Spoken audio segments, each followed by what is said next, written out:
وہ ایسا ہے جس نے تمہارے لیے رات بنائی تاکہ تم اس میں آرام کرو، اور دن بھی اس کی طور پر بنائے کہ بہت روشن ہونے کے دیکھنے بھالنے کا ذریعہ ہے۔ اس کے بنانے میں دلائل توحید ہے ان لوگوں کے لیے جو تدبر کے ساتھ ان مضامین کو سنتے ہیں۔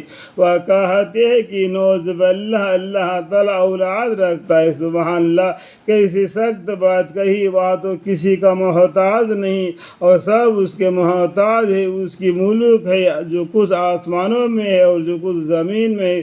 تمہارے پاس بس بیہودہ دعویٰ ہے کہ اس دعوے پر کوئی دلیل بھی نہیں، تو کیا اللہ کے ذمہ ایسی بات لگاتے ہو جس کا تم کسی دلیل سے علم نہیں رکھتے؟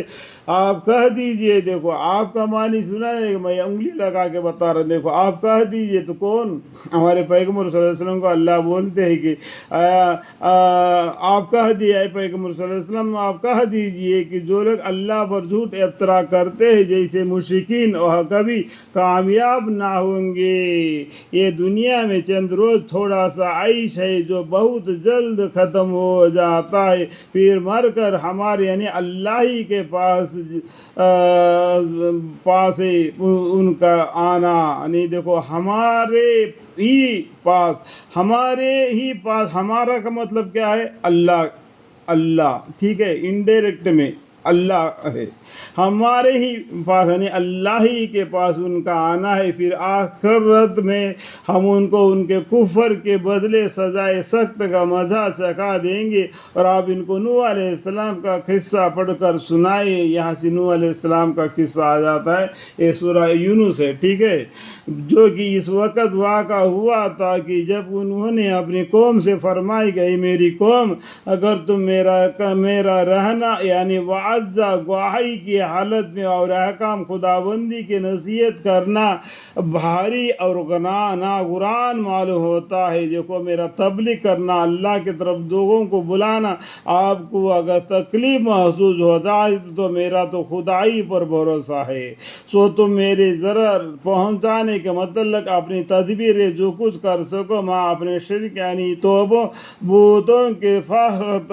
کر لو۔ اگر تم کو کچھ طاقت ہے تو تمہارے جو بوت ہے جن کو خدا کے چھوڑ کر تم عبادت کرتے ہیں تو ان کے ذریعے سے اگر تم کچھ مجھ کو نقصان پہنچانا چاہتے ہیں تو نقصان پہنچاؤ، پھر تمہارے وہاں تدبیریں تمہارے گھٹن اور دل کی تنگی کا باعث نہ ہونا چاہیے۔ جو کوشش تم کرو گے وہ تم کو ایسا بھی نہ ہونا چاہیے تو اللہ کی طرف سے تم پر پھر تمہارے وہاں تدبیریں جو سوچ سمجھ اشارے تمہارے گھٹن تمہارے نقصان کا اور دل کی تنگی کا کہ باعث نہ ہونا چاہیے۔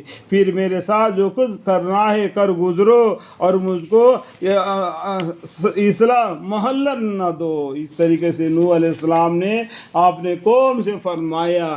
پھر بھی اگر تم اعراض ہی کیے جائے تو یہ سمجھ لو کہ میں نے تم سے اس تبلیغ پر کوئی معاوضہ تو نہیں مانگا، اور میں تم سے کیوں مانگتا؟ کیونکہ میرا معاوضہ تو صرف حسب وعدہ کرم اللہ ہی کا ذمہ ہے۔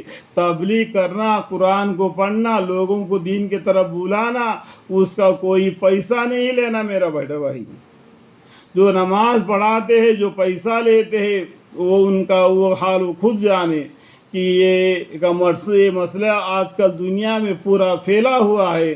یہ مسئلے کو اللہ ہی بہتر جانتا ہے، اسے آگے بڑھ کر ہم بات نہیں کرنا چاہتے۔